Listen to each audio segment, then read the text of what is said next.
So, excuse me. That was kind of a very brief look at what I refer to as the traditional perspective on the financial report of the U.S. government. So let's start to take a look now at the more non-traditional, what we've come to refer to as social insurance and fiscal sustainability reporting for the federal government. Current federal accounting rules state that for the liabilities for the social insurance programs in the federal government are limited to what we call due and payable. It's basically a difference in timing convention. The amounts owed at the end of the year that are not paid out are carried forward as a liability for the next year. But that's really the limitation of the liabilities that are recognized on the government's balance sheet for those programs. So several years ago, the Federal Accounting Standards Advisory Board, when it laid out its reporting requirements, determined, well, there are other potentially significant exposures to the federal government for these programs that we really should be finding some way to communicate to the public. So they came up with what's called the Statement of Social Insurance. And for the Statement of Social Insurance, the agencies that administer these programs, most predominantly Social Security Administration and Department of Health and Human Services, Center for Medicare and Medicaid Services, they project over a 75-year period the expenditures and related receipts for these programs. Now, there's a couple of other programs included in there, for example, Black Lung and Railroad Retirement, and they're subject to some slightly varying assumptions, but generally speaking, these programs they project the expenditures and receipts for these programs over a 75-year period, and then look at the net present value of those amounts. So this is what we're looking at here is a summary of the 2011 Statement of Social Insurance. And there's two key assumptions to keep in mind in looking at this. And one of those is that these are, and this will hold true for some of the information I'm going to be discussing with you in a few minutes also, that these are projections, not predictions. That they are looking at the current trends at a certain date and time, point in time, and projecting out based on the historical trends. And the second piece to that, kind of the companion assumption to that, is that it's based on current law and policy. So it doesn't take into account future policy changes, future legislative changes. It's literally looking at, based on the trends that got us here to where we are today, where do those trends take us 75 years into the future? So what does this table show?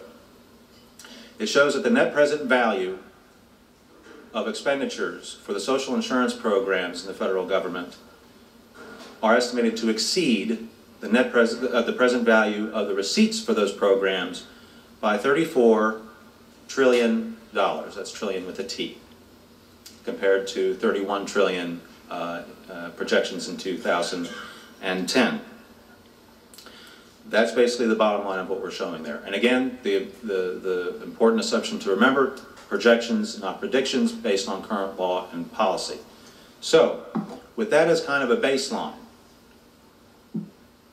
a couple of years ago, FASAB, Federal Accounting Standards Advisory Board, excuse me, basically said, okay, that's a good start with the Statement of Social Insurance, providing very interesting information. But what about the other pieces? There's more to the government than just the social insurance programs, albeit it's a large piece.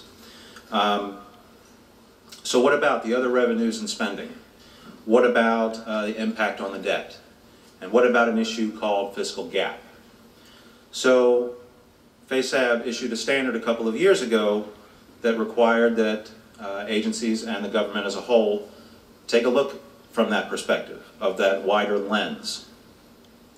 However, the interesting point of that is that before the standard was actually issued, Treasury and OMB had already been contemplating and discussing these issues in the financial report.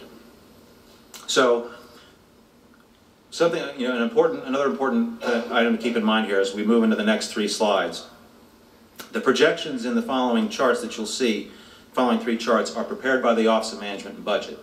So whereas the agencies responsible for the social insurance programs and their actuaries prepare those projections for those programs for the Statement of Social Insurance, the Office of Management and Budget prepares the projections and estimates that you'll see in the following slides based on the same rules and methodologies employed in formulating the budget to try to maintain some consistency in approach. So let's get into these other issues here. This is chart 7 in your Citizens Guide. And it's the first of what I would call the trifecta of the fiscal sustainability slides in the Citizens Guide. It shows the historical and projected receipts and non-interest spending by category for basically all of government spending. I think it shows back to about 1980 and forward to 2080. And another important point to make here is that these are showing amounts as a percentage of GDP. And like the projections that we talked about in social insurance, again, these are projections, not predictions, and based on current law and policy.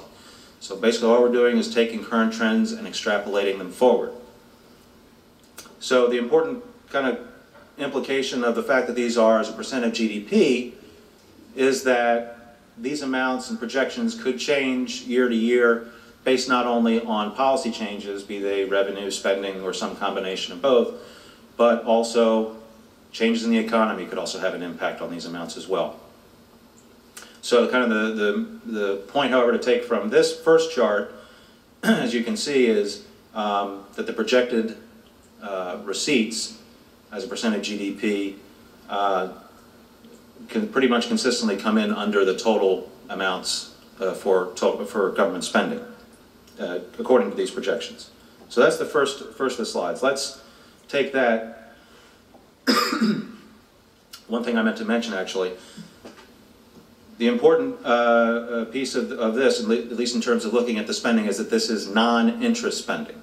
So this does not include an interest component. This is just the program spending. So, which is important to note because we move into the next slide, which kind of adds a piece to the puzzle. And we now add interest to the equation. The non-interest spending and total receipts lines are basically those top lines from excuse me, from the previous slide. Now we're adding interest into the mix.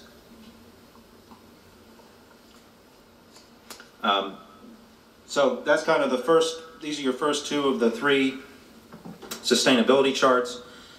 We can see that the gap between projected spending and receipts becomes obviously more pronounced as we add the interest. But as discussed in the report, and you'll see this in the report and the Citizens Guide, the key to analyzing fiscal sustainability, at least as it's been defined in the financial report of the U.S. government, is what is the impact on the government's debt? So, what is the impact on the government, at least the projected impact on the government's debt?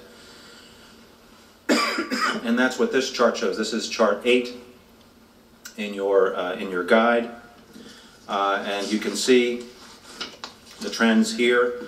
As we discuss in the report, a sustainable fiscal policy, again, as we've defined it in the financial report,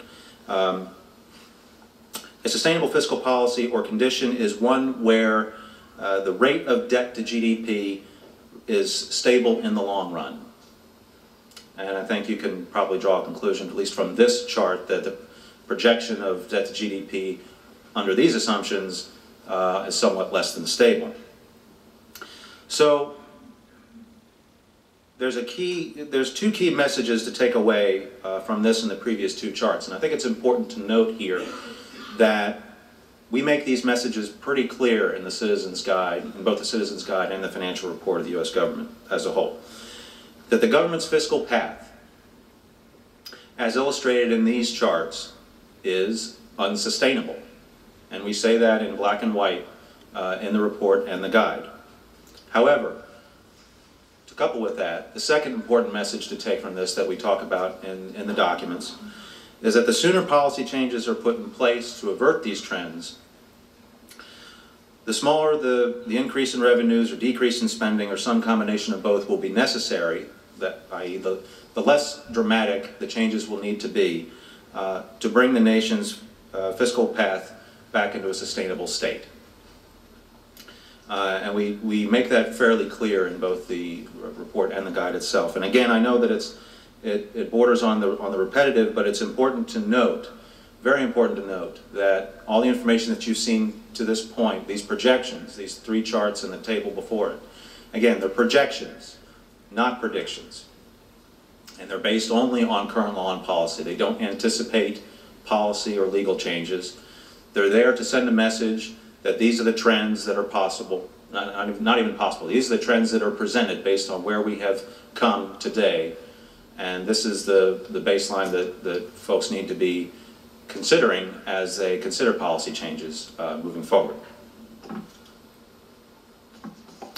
So this is the inside back cover of your Citizens Guide. It is more or less a one-stop shop for basically key information, key metrics from the report and the guide. You got a truncated operating statement or cost statement up top, first third of this chart. The middle third is a truncated balance sheet, and then we include some of the social insurance and sustainability information that I've discussed, as well as, for perspective, the unified budget deficit. So I've really just scratched the surface of the information that we provide in the financial report and the Citizens Guide. Hope it's been informative for you. I do want to let you know that all this information is available online at www.fms.treas.gov. That website is on the Citizens Guide, I think on the bottom of every page and on the back cover. All the charts are there. But also you can delve deeper into the report. You can actually go to the full report and read more about the assumptions that go into the projections for sustainability. You can see all the full financial statements and the notes. It's really become a very good source of information about the federal financial position and condition. Beyond that, you can go to links for the other individual agency reports, so you can see information there. As well as other information, the trustees' reports for Social Security and Medicare, the relevant laws and such that have played a part in some of the assumptions in recent years, like the Budget Control Act, like the Health Care Act. So I hope you have found this information informative. I hope you'll take it back with you and share it with your colleagues and your friends and, frankly, your family. We talk about this guide a lot to the education community and other conferences, so we really trying to kind of raise awareness of the information that we're putting out here. So with that, I'm going to leave you with one more quote and then turn it over to my boss. This from Abraham Lincoln, a couple of generations later, but certainly kind of the same sense, same theme as we heard from Thomas Jefferson earlier. I am a firm believer in the people. If given the truth, they can be depended upon to meet any national crisis. The great point is to bring them the real facts, and that's what we're trying to do at Treasury with the financial report and the Citizens Guide. And with that, I thank you for your attention, and I will now turn the podium over to Mark Rieger.